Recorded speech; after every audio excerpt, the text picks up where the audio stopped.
Why are you driving so fast in my county? I'm late for church. You got 4 seconds to get out of my county.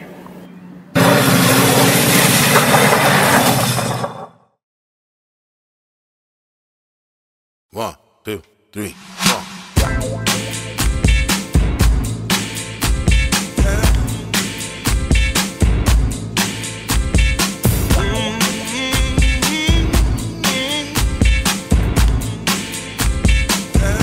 I'm from North Carolina, where we make moonshine. Ain't no place where it's finer in the back of the woods. The nightlife is jumping, my adrenaline's pumping, and the ladies are something, and they all looking good. I'm drinking on that hooch with a shot of that goose. Oh, what a hell of a night! I'm a hell of a dude. They spinning what I like, not Chauncy in the spotlight. So put your hands up, it's a party tonight. Everybody say come on. You want trouble? Oh, I want trouble, baby. Oh, everybody say come on. What are some of your favorite perks being a singer? Well, really, I can't. I mean, I really can't say the ladies because it's like I be so in business mode all the time. You know, as an upcoming artist, it's like, man, I'm focused on the music and getting my life together. That, you know, I'm not really focused on that perk at this time because I watch a lot of people try to make it, and before they get there, they have a downfall and try to get back up. They spend all their money and blow it. I'm so focused right now, you know. That's a good thing. Really, my perk is Chris Trax Brothers. I got one of the greatest producers in the world. That's my perk. You know, to be able to come to a studio every night and be creative and sit down and converse with a guy like himself, you know, that is my biggest perk, because if it wasn't for him, I wouldn't be in this interview with you. If it wasn't for him, I wouldn't have worked with Teddy Riley. If it wasn't for him, other people, you know what I'm saying? So that is my perk, you know, having somebody in your corner. That's a good perk. That's an awesome perk. Having somebody that believe in you, because, you know, there's a lot of artists that don't have that support system. So therefore they don't get as far as they can go. And even athletes, they don't have that support system, so therefore they don't make it to the NBA. Right. They don't make it to a good college, or in college make it after school to a good job, you know. Right. Support is definitely very important. So, how do you plan to make your mark in the music industry? What are you going to do to set our Chauncy apart from everybody else? Good question. My goal is to be the best entertainer. The best entertainer. I'm not trying to be the best singer. You know, I'm a soul singer. I hit a couple ranges here and there, but it's not my goal to go out and be the best singer. My goal is to be the best entertainer. So therefore, whoever goes on before me or after me, I want to make sure that you know where Chauncy is. When you leave and you buy your ticket, I want you to go home and lay in your bed, and that quietness in your room is just so loud, and you just sitting and thinking like, man, that was a good show. Wow, I got my money's worth. That's what I want to bring to the music business. You know, you go to shows and you see people stand in front of the mics and sing the whole night, and the backup singers do the job and all the works and all the cosmetics of the actual show. I want to be a performer, put my heart into it. I want to sweat every single night. I want to be the best entertainer. That's what I know that's what. Yeah. So who are some of the features on your upcoming album? On my album I have Tori Alamaze. She was originally CeeLo Green's artist, and she came in the picture about a year ago. She started recording, and another writer, Jatoya Fowles, she wrote the hot song for me.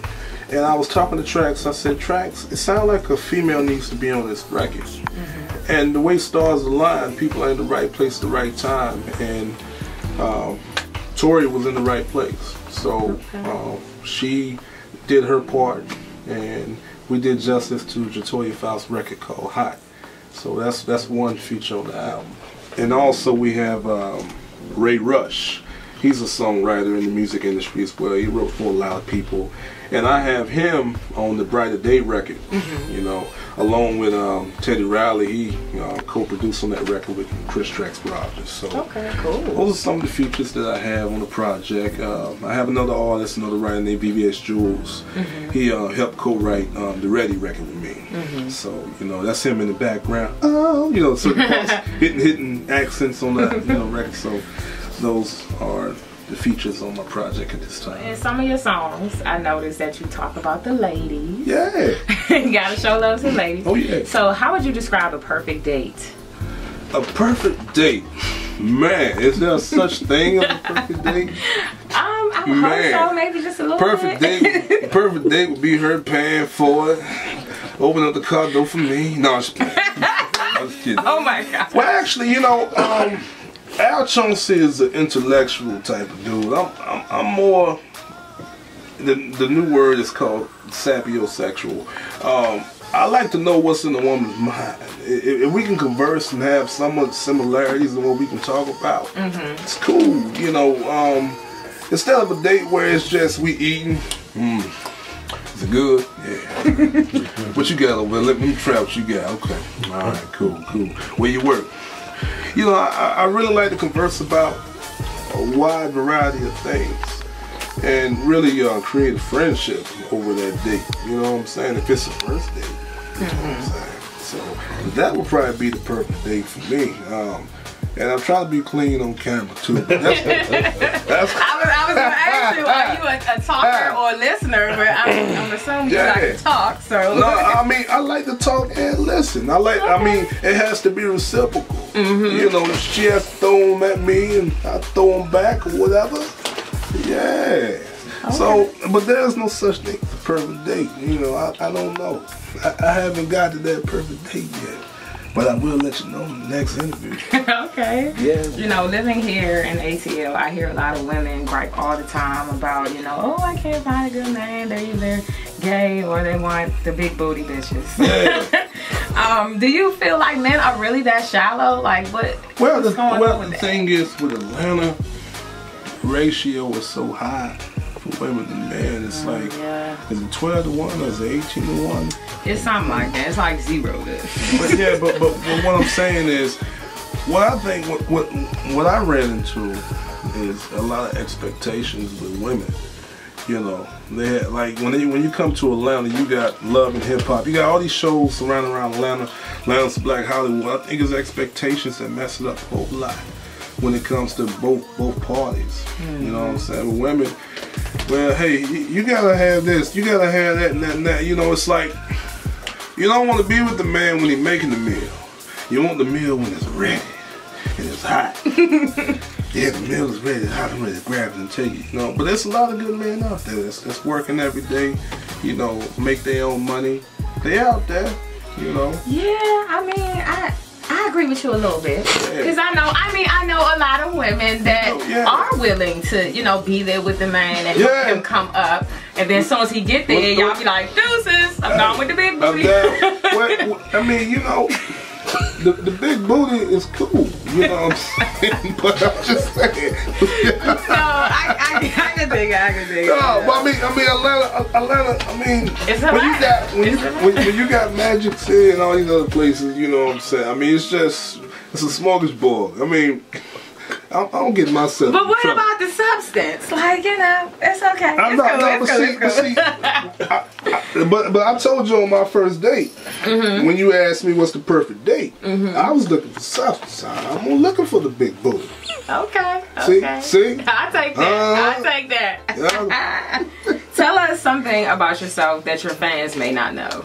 It could be funny. It could be. I'm hilarious. You know, I'm spontaneous. I'm very random. I say random stuff all the time. I don't care. Sometimes who are the fans, but it always come out comical. I always find a way to smooth it over. I'm an avid reader. I love to read. You know, more than I watch TV, because I just feel like the TV, it's forced on you. Okay, this is what you get, this is what you learn. But when I'm reading, I can create characters in my head. That character can be different from what that casting director picked for this role. And in my mind, I'm like, I wouldn't pick that person. Like Spider-Man, I would never chose Tobey Maguire to be Spider-Man. Really? No. I follow Marvel, and Peter Parker was totally different from what Tobey Maguire looked like. You know what I'm saying? So I'm that type of, person. I was so disappointed when they changed him, though. Do you like the new guy? The new guy's cool. Like the new Superman that's out now is way better than the one, previous before. And that's just how I am. But I'm an avid reader, and I'm a Cancer, so I'm introverted and extroverted. I'm more introverted when I'm at home, and more extroverted when I'm out and about. So my fans don't know I'm a Cancer. So what can we expect next? What do you have coming up? Any performances? When's the album dropping? Let us know. I have a performance coming up May 31st, and that is the Stilettos on the Move Women Expo here in Georgia. It's going to be in Forest Park, Georgia. Okay. And y'all go to Chauncy.com and get all that information. And also, I just got a leading role in a play. Oh, wow. So you act too? Yeah, I'm an actor too. Hey, I know that's right. So, I'm going to give y'all more information on that. I'm going to keep it on the wraps right now. Okay. But I just got a leading role for that. I'm going to be singing in it and acting in it. And it's going to be awesome. So you're just talented all around. I'm an entertainer. Did I say I want to be the best entertainer in the world? Didn't I say that? Yeah. I said it. You sure did. Well, I appreciate your time. Hey, you are tuned in to KELLIEBREW'S.com. And I love a logo. So awesome. You love red, don't you? Yes, I do. It's my mom's favorite color. Red is my favorite color as well. But tune in to KELLIEBREW'S.com, and if you want to get more information on Al Chauncy, go to alchauncy.com. That's ALCHAUNCY. And if you add an E to my name, I'm going to charge you for it. All right.